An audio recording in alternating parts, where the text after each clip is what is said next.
Let me ask you something. What's your house doing for you right now?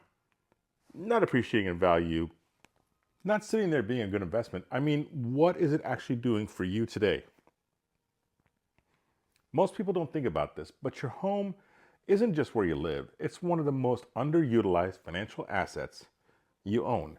And if you're sitting on a paid down mortgage or a home equity you haven't tapped into, then you got a lazy worker sitting in your house, drinking your coffee, eating your food, and doing absolutely nothing for you.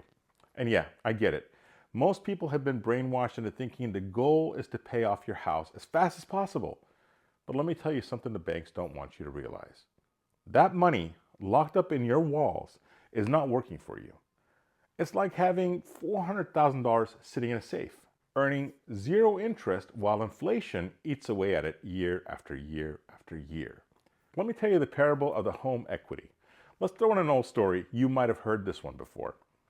A rich man gives 3 of his servants a sum of money. One of them buries it in the ground, terrified of losing it. One does nothing, just lets it sit. And the other one, he takes that money and multiplies it, investing wisely, taking calculated risks, and growing his wealth.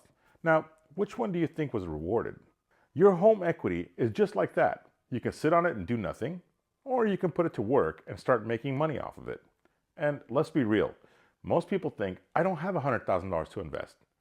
Yes, you do. It's called cash out refinance, a HELOC, or a second loan. Now, let's talk numbers. Right now, 40% of homeowners are sitting on at least $400,000 in tappable equity. And I know what you're thinking, but Ramin, won't I be adding debt?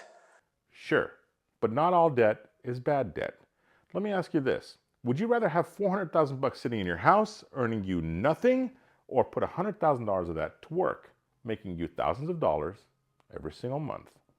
Let's break it down. 1. Cash out refinance. It's the power move.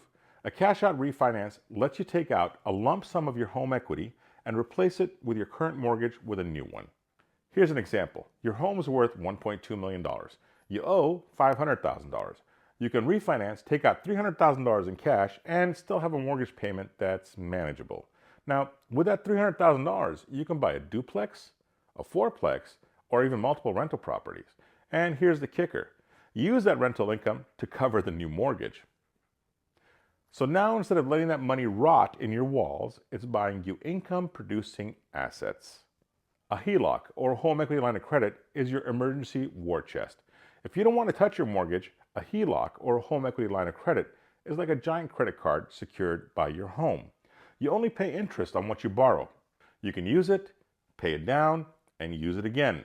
You can pull cash out whenever you need it for investing, rehabs, or emergencies. Now, I know a guy who pulled $100,000 from his HELOC, used $50,000 for a down payment on a rental, then used that rental income to pay the HELOC back in 1 year. Now, that rental pays him $1,800 a month in cash flow forever. That's called smart leverage. A second loan, the safe bet for keeping your mortgage intact. Now, you guys are probably saying, hey, I have a 3% mortgage, I'm not going to touch it. Where a second loan or a home equity loan gives you a lump sum of cash without touching your existing mortgage. It's perfect if you got a great low interest on your current mortgage and you don't want to refinance. For example, let's say you have a 3% mortgage rate, but you need $150,000 for an investment property.